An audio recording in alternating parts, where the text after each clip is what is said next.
લોકસભામાં રાહુલ ગાંધીનું સંબોધન એકલવ્યનું દ્રષ્ટાંત આપી સરકાર પર કર્યા પ્રહાર।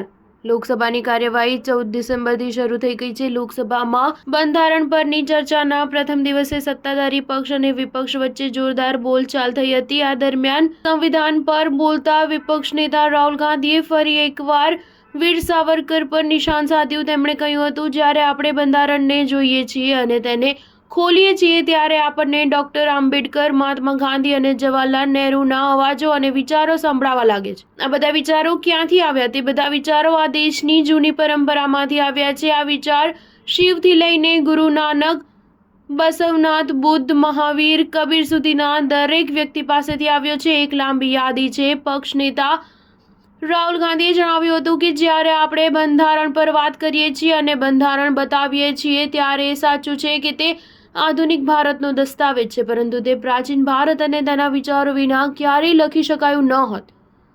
ભારતના બંધારણની સૌથી ખરાબ વાત એ છે કે તેમાં ભારતીય કોઈ નથી।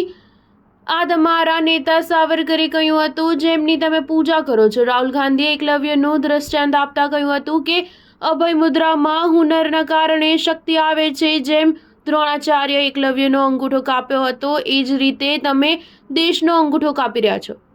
જ્યારે તમે ધારાવી અદાણીને આપો છો ત્યારે તમે ધારાવીના યુવાનોનો અંગૂઠો કાપો છો। તમે 70 વખત પેપર લીક કરાવી ભારતના યુવાનોનો અંગૂઠો કાપ્યો।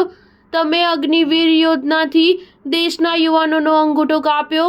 હાથરસનો મુદ્દો ઉઠાવતા રાહુલ ગાંધીએ જણાવ્યું હતું કે હાથરસમાં 4 વર્ષ પહેલા એક દલિત યુવતી પર દુષ્કર્મ થયો હતો। ગુનેગારો બહાર ફરતા હોય છે જ્યારે પીડિતાના પરિવારો જેલવાસની જિંદગી જીવી રહ્યા છે। બંધારણમાં આ ક્યાં લખ્યું છે? ક્યાંય નથી। ઉત્તર પ્રદેશમાં બંધારણ નહીં, મનુસ્મૃતિ અમલમાં છે। સ્ટાર ન્યૂઝ 7 હંમેશા સચ્ચાઈની સાથે।